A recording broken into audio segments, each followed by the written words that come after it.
There we go. Okay, we are recording. My name's Lauren Van Mullum from Truer Words by Lauren, and I'm here with Carissa Erickson, who is a website designer and actually the designer of my own website.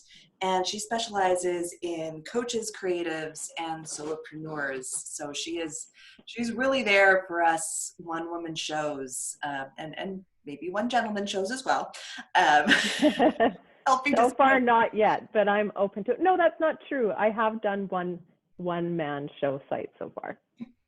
But what I wanted to have you on, I wanted to talk to you because this week I'm teaching this course on sales pages, how to write your own sales page in a week, which is a huge task. And we only really go into how to do the words on the page because that's my specialty. I know how to do the words on the page. That is only part of the battle to a really effective web page, whether it's your sales page, your homepage, or anything on your website. It's got to be supported by copy. And you've done such a beautiful job taking my word vomit and putting it into clear, easy to navigate visual sections. And I wanted to ask you so many questions about that. So let's start with kind of how your design process works and that sort of initial stage of working with clients, like how you help them make branding decisions and the structure, just like what goes where on their website. How do you start figuring that out? Right. So yeah, first of all, it was super fun working on your website because you came to it with a really strong vision already about what you wanted, and your copy was amazing already. It was not word vomit. It was already like, how many drafts did we go through? But I was supposed to have the copy done. You did a lot of drafts, but that's on your side. I didn't see all of the like blood, sweat, and tears that went into that. When I got it, when you gave it to me, it was already kind of a well-structured document, which really helps as a starting point for me as the designer. So I kind of tend to work with two different types of clients. There is the person like you who has a really strong idea and vision, and then there's the person who doesn't. And this is more of a challenge. If a person doesn't kind of know where they're going and they haven't worked with a copywriter yet, it's trickier to get that structure to make sense on the page.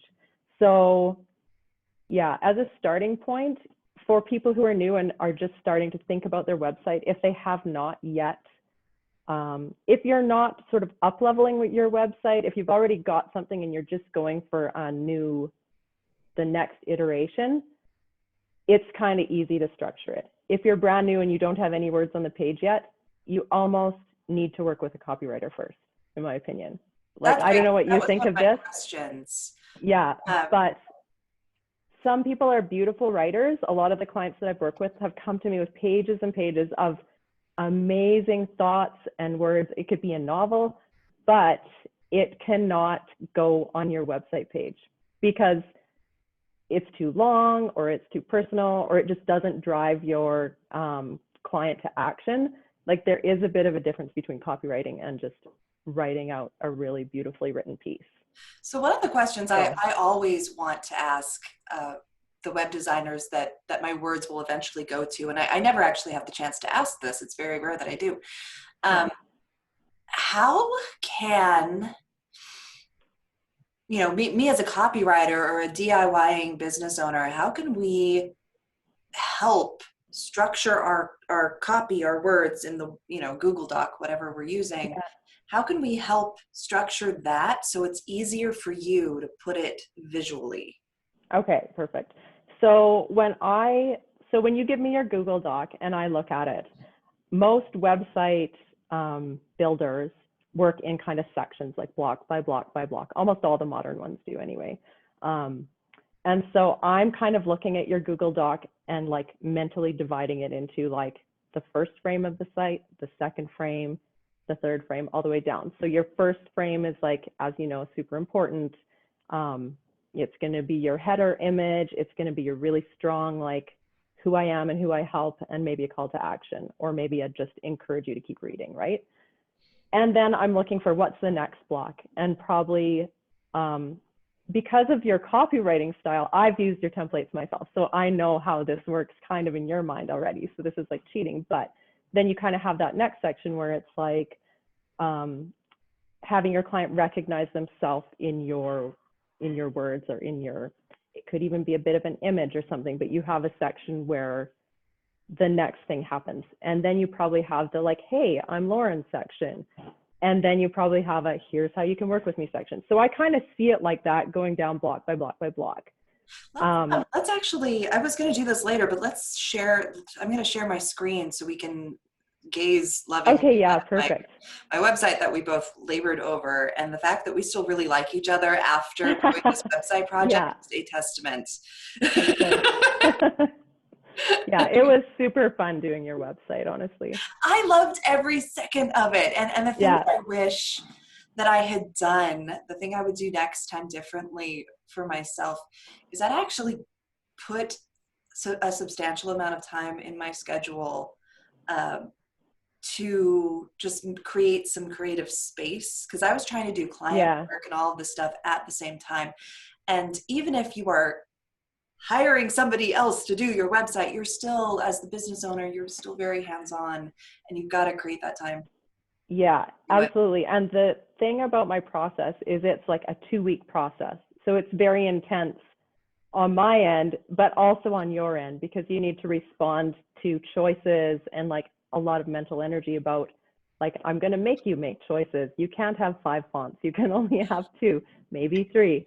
Things like that are actually kind of tricky to narrow down. So yeah, you do need a bit more space in your schedule on your design weeks. You were talking about sections before, and I've fielded a lot of questions like, what does above the fold mean? What you're seeing right now is above the fold. It's everything you see before you scroll down. Yes, exactly. And this is honestly the most important part of any page. It's the most important part of your website when it's your homepage, because if people don't see something that attracts them in this part, they're not going to scroll down. They're going to click off. They're going to go away. And I'm sure, I know that from a design standpoint, there are things that you know to do to actually help create that sort of desire to scroll down instead of the desire to click off. Right. There's some like little tricks that are like very apparent on your page that we used, and we talked about these. Like as a designer, I'm always looking for the big, beautiful image for your header image. And you did this one perfectly. I'm like pointing at my screen right now. I know you can't see that, but you're looking towards your call to action, or your impact statement, whatever you want to call it. So the important words on your site, your eyes are looking right at it. Yes. And so you've got your photographer. Pardon me? It's such a great technique. I've written about supporting your headline copy with a photo of like somebody looking at it. Yes. And it just draws your attention to the words. Totally. And it feels almost like we're in a conversation together. It's like you're sitting there, we're looking at the words, and I'm kind of part of this whole like little vignette, right? And your photographer did such a beautiful job, because there's all this space off to the side, and most people like end up with photos where they're in the middle, and then it's difficult to make this happen. So my poor husband was my photographer, and I had to give him a crash course in how to shoot a photo for a website, because it's different. Exactly. It is so different. See a nice photo. It's hard to leave that much negative space off to one side and be able to picture that it's going to work, but you really do need to do that. Even if it requires some spousal torture. So you're lucky that your spouse will do that. Yeah, yes, I am. So yeah, that was one trick, and that one is super effective. And then, so we wanted to connect this next part to your top photos, that it would draw people down the page, right? Basically, if you're trying to help people, because this is kind of your how to recognize themselves section, right? Yes. One of the hardest things on your design, and it's the hardest thing for everybody, but for you and I, this was super hard, was narrowing down all of these graphic elements. We could have gone crazy with nasturtiums and gold geometric frames. Like, yes. We wanted to use them everywhere, and it was so hard to narrow down. And honestly, constraint is the trickiest thing when you're designing. It really But is. it's important. We started with this, giant Pinterest board that I just Mm-hmm. tossed all of my visual ideas onto, and I talked to some of my friends who are like professional branding designers, and they were throwing ideas at me too, like, oh, you should try this, you should do this. And by the time I got to you, I was so mixed up. Oh no, these are pretty pictures that I like. Yeah. Well, and you had so much. You had so many ideas, and you have like a few very strong, like personal brand elements that you wanted to bring in, like your let's meet for tea was super important. And this kind of gardeny image was super important. And the gold, and like you had a lot of very important things. And the tough thing is deciding, like you can bring all of those things in, but you can't bring them all into your logo. Yeah. You know what I mean? Yeah. No. You can't use them all in one place, right? So simple is always better. And I always work towards constraint. And so and that's hard because I am Belgian, and we run our lives like we make our beers. It's just like throw everything in, it'll be great. It's so fun. Okay, so back to structure. This was like, I always love these little introduction sections. And to me, this is super obvious, but I'll give you another trick. The scripty font that everybody loves. Everybody wants a scripty font. And I always try to use this in the places where you feel like you're talking to your client or your reader or whatever, like the sort of more personal lines. Like try not to use it very much. Try to only use it on a few words. Yes, and try to use them in those places. Like Pardon me? A great script font is hard to read, and it's hard to read because if you look at a script font and try to read a line in script, and then you try to read a line in something really easy to read like this, you'll notice that there's lag, like there's drag on your time of reading this versus reading this. And when you're writing your website, you want to reduce friction as much as possible.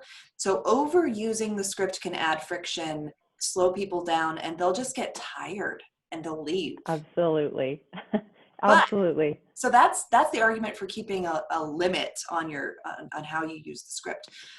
So tell me why we have script on here at all.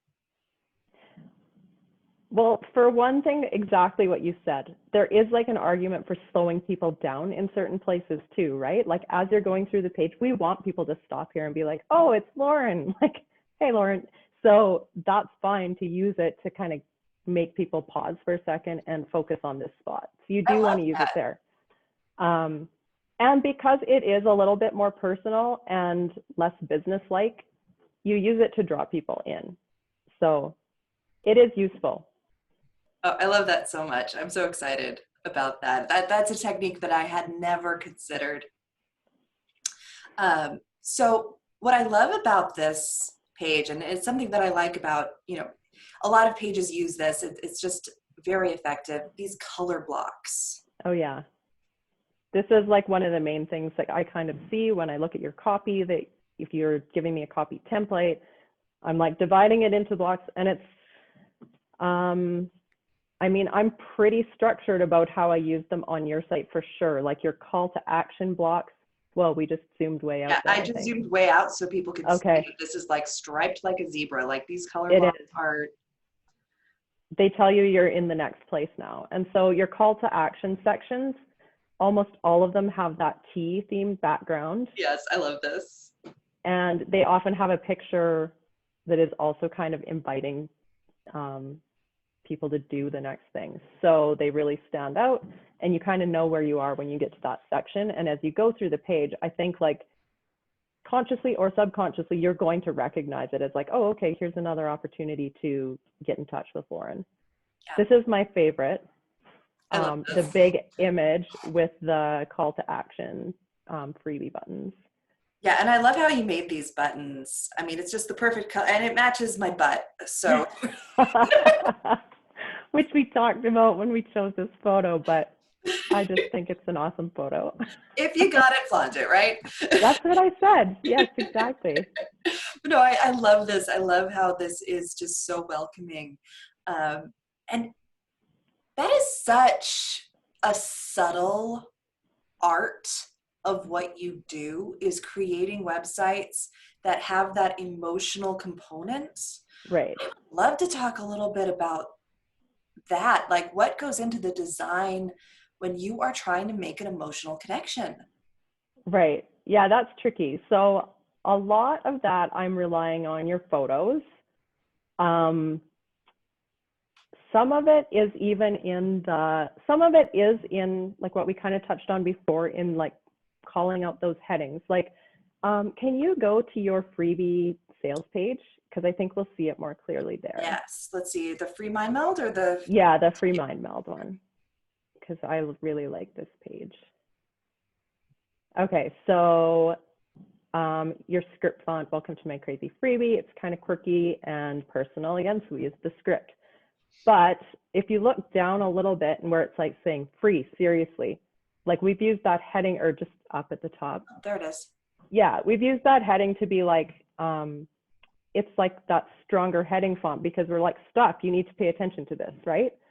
So it's not the soft emotional, but it's kind of like a get your reader to react type of emotion, right?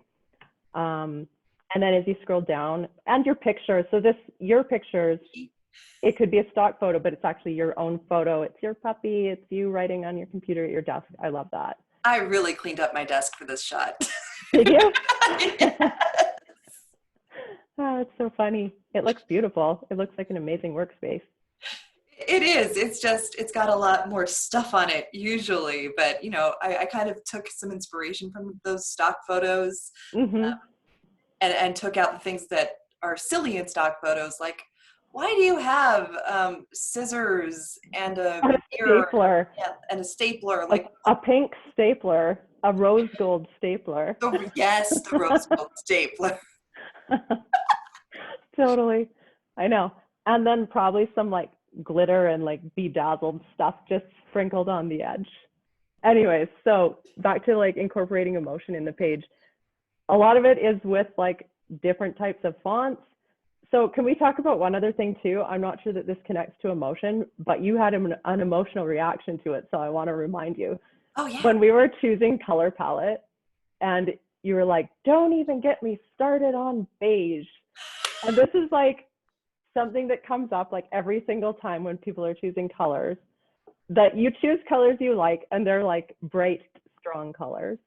And then what you need for your web page is like barely a color at all. So we come up with this kind of beigey, peachy, pinky color, which is probably something you didn't really think you'd choose or like. But that's the amount of color you need for these background sections. You couldn't have your pink or red or gold be the background for these sections, or it would be too much and just too jarring.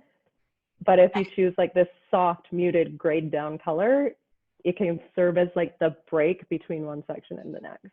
I came to a grudging appreciation of beige while Yeah. working together. I'm like, oh, now I get why this is actually a really useful color. Yeah, Anything it's else will useful. just visually, like, it'll exhaust your eyeballs looking Totally. at it. Yeah, it gets too distracting. Um, Also, okay, back to emotion. So much of that comes from the copy. This is not design. It is like the way you write your words. It is partially the way we put together the photos and the fonts, but a lot of it is how you write. I'm going to go, because I always think of the about page as the place where your personality can shine and expand and be a little weird, a little quirky. Those are my favorite about pages to read. And maybe that's just because, I'm in it. I'm a copywriter. I look at people's about pages all the time. And at some point, I just want to get to know you. Like, I want to get to know you. If I want to know what you're selling, I'll go to the other places. But here I kind of want to.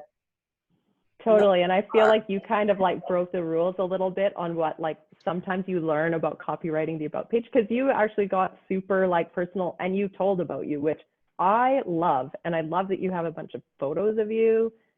Yeah, I think your about page is amazing. So I feel a little bit guilty about this because I wrote for Unkid Your Business this amazing, beautiful template of how to write your about page. And it's very much an about page that is focused on your clients and what they want and what they're trying to do. And most of the about page, like I'd say 80% of the about page is actually talking about your client and not yourself. And that is a copywriting best practice. And I had, there is a place for that for sure. But I had this moment of clarity as I was looking for a website designer. And you know this because I told you the story. I was looking at like 50 pages, 50 website designers, website pages. And what I was looking for, like first I hit their homepage. And then if that didn't turn me off, if that gave me a reason to keep reading, then I would go to their about page. Their about page was really, for me, the sales page. Like, do I feel enough of a personal connection? Because design is a very personal thing. I have to know that you can understand, you know, that you can kind of get me on that deeper level. And the about pages that were all about the clients actually didn't do that for me as much as the ones where they let loose on their point of view. You know, why they care about this, what their angle is. You know, I love the natural world. I want to go on hikes. And I'm also a nerd. And I'm like, that I can get behind. Right. That is somebody I can communicate with who's going to get the weirdness that is me. So that's why I went this way with my own about page. Because I want to connect with clients who also are a bit quirky. Right. You know? Yes. Yeah, I love it. And your about page was super easy to design because of that, and you had also had really amazing feedback on your previous website, that it was very personal and people felt like they knew you and that it was welcoming and warm. And so we wanted to make sure that we incorporated that back into your new page. So this was like, oh, I love this part. Oh yeah, I do too. It's kind of like photographic roundup of me playing in my garden with my dog and my books. Yeah. Oh, and the 30-minute tea date, it's one of the free things that I offer. I offer 2 free things. And this is so beautiful. I love how you did that CTA with this photo. And that's my favorite. Yeah, I love this personal bit at the end. And really, this page is very much about my point of view as to why I do my business in a certain way. The why I work with people, with newer coaches, and have priced my services and structured my services to support them in a different way. So it really is not my life story. Right. That's very true. It is strategic. Yes, very much so. If you want to know my life story, you'll have to wait for my book. I'm not writing a book on my life story. There's not that much to say. So one of the things that I loved so much is, you know, I gave you just these pages of text. And, you know, I did try to think ahead. I tried to, you know, put them into sections, put them into short paragraphs, break them up a little bit. But you took them and you made the navigation so clear, so easy to use. And that's something I had been struggling with my old website. I thought I was really confusing people by trying to do too much and trying to tell them, you know, go this way, if you're doing that, go. How did you approach making that jumble clear? This is like where I think it's my own weird personality. I just see structure and I love structure. And so I'm looking at like the web page as a whole of like, what's your main goal for your website? And for you, it's like, you want to talk to people in person, right? So you are driving people to like call you or sign up for the first step in working with you, which is usually a call. So it starts there, but then you go to the page and like, what's the thing we're driving to on the page? And that's usually whatever, like say, get to the bottom of the page and go to that call of action.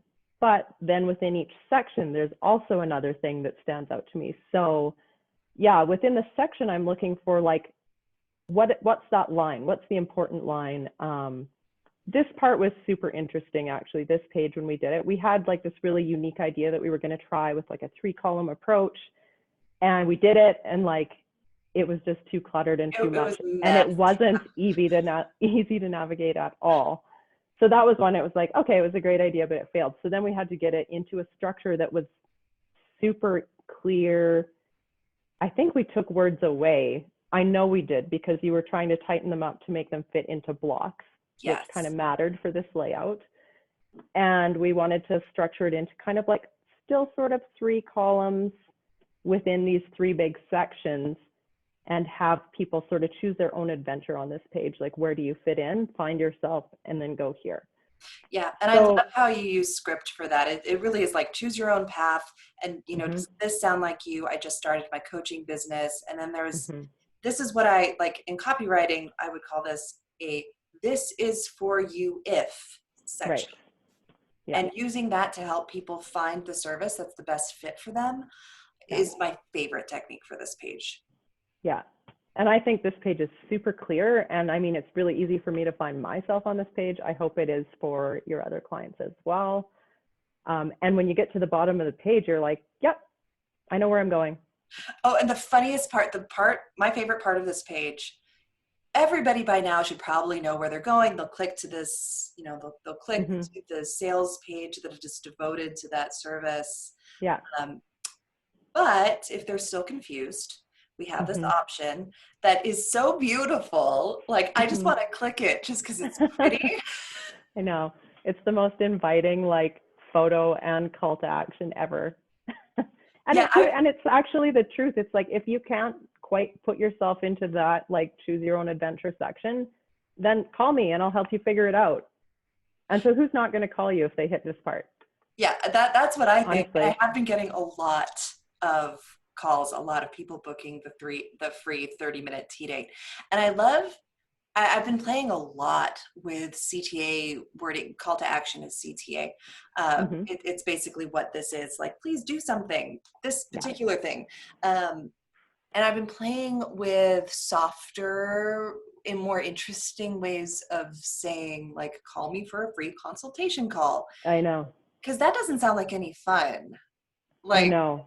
Right? That one is like tricky for me, because I tend to like to be very straightforward and just like say what you mean. It's easier for people to understand. But there's kind of an art to softening it up, and that's where your copywriting skills come in. Because and what you said is so important, to make it so clear what this actually is. Yeah. And with me, you know, if you book a tea date, I will have tea. You could be drinking whatever you want, but like, tea is happening and we're going to have a great conversation and it's going to be really fun. Yeah, absolutely. And there will be tea. And you'll have that fancy teacup too, because I've seen it in action. I do. I love my teacups. That was my reward to myself for this, for finally committing to do my website. It's like, I want a teacup that matches my new website. That's amazing. Let's see. I've got a couple of questions written down and I want to make sure that we've gone through them. Let's see. Oh, the hard parts. I'm curious. Oh, yeah. We didn't really talk about it. But the hard parts of the design process on your side and the copy parts on my side. So what was hard about that? And don't spare my feelings. I love you. I love your work. I want to know. Likewise. So the hardest thing for me was, and the most fun part too, by the way, was like designing a million logos. Like, yes. I still feel like, you know, maybe there's a better one. We designed so many and I really liked a lot of them. And when we found those nasturtium illustrations that are the watercolors, it kind of opened up this like creative floodgates of, now we can do whatever we want because we have these really cool graphic elements. But it was very hard to just like stop and choose one and go with it. And it's like, it isn't that important. It is and it isn't. But you don't need 3 or 4 logos. You need like really one, and probably 2, like one rectangle and one square. And so that was super hard for me to like stop, like to decide and be happy with it and be done. It's the hardest thing is always choosing and cutting things out. Yes. I don't know. That is That's such an important point, because I mean, I've been copywriting for 10 years, 11 actually. I keep saying 10, but it's actually been longer now. And for that whole time, I've never, ever had a logo. Like I didn't. It's so when you think in context of how important is this tiny little cute thing, it's earrings. Totally. All you need is your name. All you need is your business name. You don't even need any decoration. You just need it in a strong font that you can read, and that's a logo, right? The thing that kills me is people spend so much time and emotional energy trying to get this, like the little thing that's earrings for your business, perfect. And that's just gonna hold you back from something that totally will. Like, could we keep pushing for the most perfect logo ever created? Yes, we could, but no. This is, and honestly, like if you really want a perfect logo, you need to hire a graphic designer, because that is not me.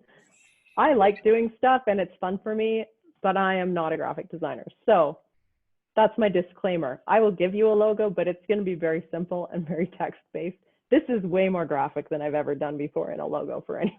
Yeah, I know you really sort of went above and beyond, and I appreciate that so much, because that's probably something that people maybe should already have an idea of when they come to you, because that's totally kind of on the branding end of things. Exactly. So like, I'm like you, I like to work with people who are just getting started. And this has informed my own process a little bit, because now when you come to work with me, I want you to have something that you can use as a logo, because you're going to use it on like Facebook and Instagram and those types of platforms as well.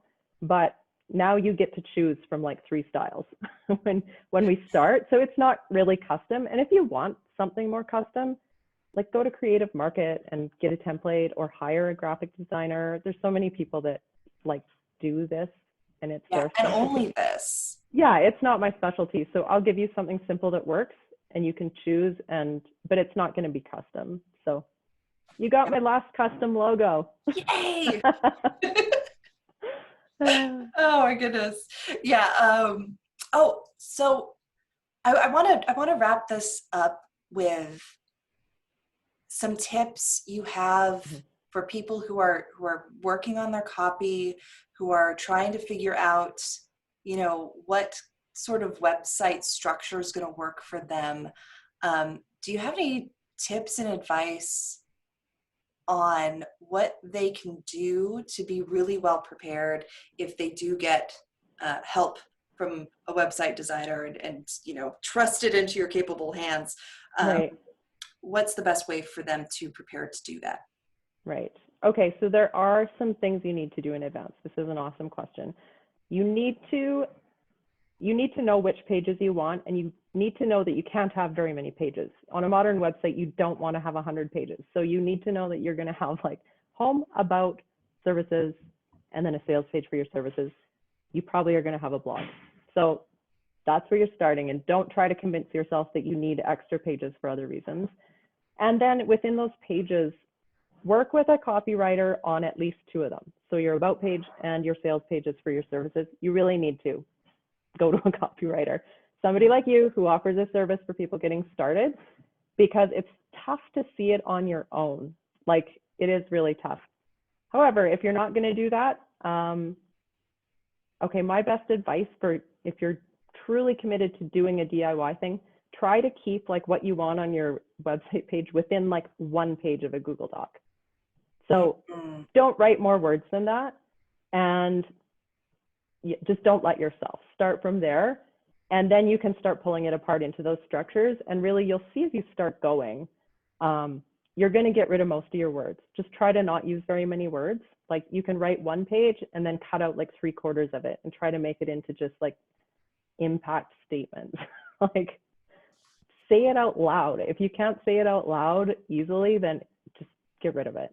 I love that. That is such a great tip to just like limit yourself to one page, because that Mm-hmm. it will force you to really prioritize the words on there and make sure that Mm-hmm. there's nothing extra, there's nothing repetitive, there's nothing flabby. Mm-hmm. And it's super hard, and that's why you should just start with like a good copy template or trust a copywriter.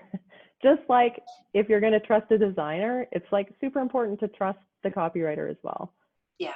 And you'll get more out of the entire package if you're trusting a photographer, most likely. Like most people that come with me for designing a site are not using just selfies.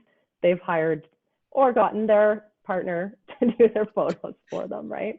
Yeah, So quarantine made photography difficult, but totally. But it is kind of like a system that all works together. And I'm not saying you can't do it yourself, but if you're doing it yourself, like platforms like Squarespace really kind of they force you to use the best practices in terms of sections and white space and headings and fonts. Like they're only going to let you use 2. So that kind of saves you in the DIY world. yeah, I love that. Oh, I forgot to say what the hardest part of this Yes, was I for want to hear this part. I okay, the hardest part for me, you're gonna laugh at this. Oh no. It was trusting you Mm-hmm. to just go with your design experience, your aesthetic. Because the thing is, I'm not just a perfectionist business owner, I'm an artist. That's a Yes. huge part of my identity. And that also means that I don't trust very many people to pick a color. But Yes. the thing that kept happening is you suggest something, and it was to the first rough draft of whatever it was. Yeah. Look at it and I'd be like, oh, I don't know about this. And I would look at Yeah. all the things on Creative Market. I would look at all the fonts. I looked at all the fonts. I would Oh look at all yeah. the colors. And then you'd come back before I could respond with the next incarnation. And it was exactly what I would have picked out of 1,000 Creative Market images, out of 1,000 fonts. And then that was my practice of just telling myself, no, you can trust her. She has the artistic eye, and she gets you. So that was Yes. huge. That was huge and difficult. But once I just let myself go and trusted your process, Right. then it was easy. And like, I have to say, and this is a warning for anybody else too. We talked about this too. It's like, it kind of goes through an ugly duckling phase. Like Yes. when you start out, because it takes more than like, getting to know somebody's style does take like, we're only giving ourselves a few days. So we have to get to know each other really quick. So, but those first couple iterations aren't going to be great. So you have to be really okay with saying like, no, I hate that. I don't like that color at all. Please change it. And I'm okay with it if you do that. It like helps me to figure out where we're going. But yeah, we ended up being very much on the same page, and I could see that like, okay, that pinky red is a little bit off. We need to like, make it more of a red, like things like that. And it just ended up working out well in the end. But yeah, you need to be willing to give your feedback, but also to trust that it is going to go in the right direction.